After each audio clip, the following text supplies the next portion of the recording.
Kalbimin oduyla isittim sizi.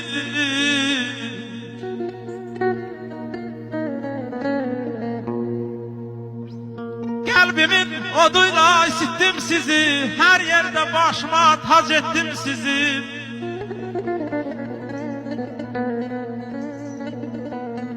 Ay bana azab eziyetle büyüttüm sizi. Kendimde gör neşe yanrıyacım var. Balalarım, evlatlarım, benim size her zaman ihtiyacım var.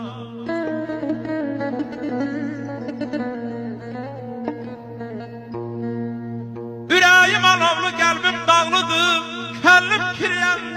Könlüm kiriyende gözüm ağladı. Ay balam, benim xoşbəxtliyim sizə bağlıdır.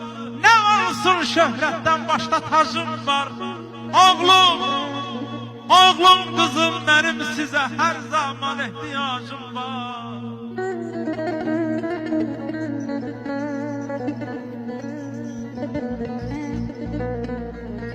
Sizi bu erseye ben getirmişim. Bütün arzu isteğime ten getirmişim. Kartal teydim deyimde den getirmişim. İndi ne terlanım, ne turacım var. Oğlum kızım, balalarım, benim size her zaman ihtiyacım var.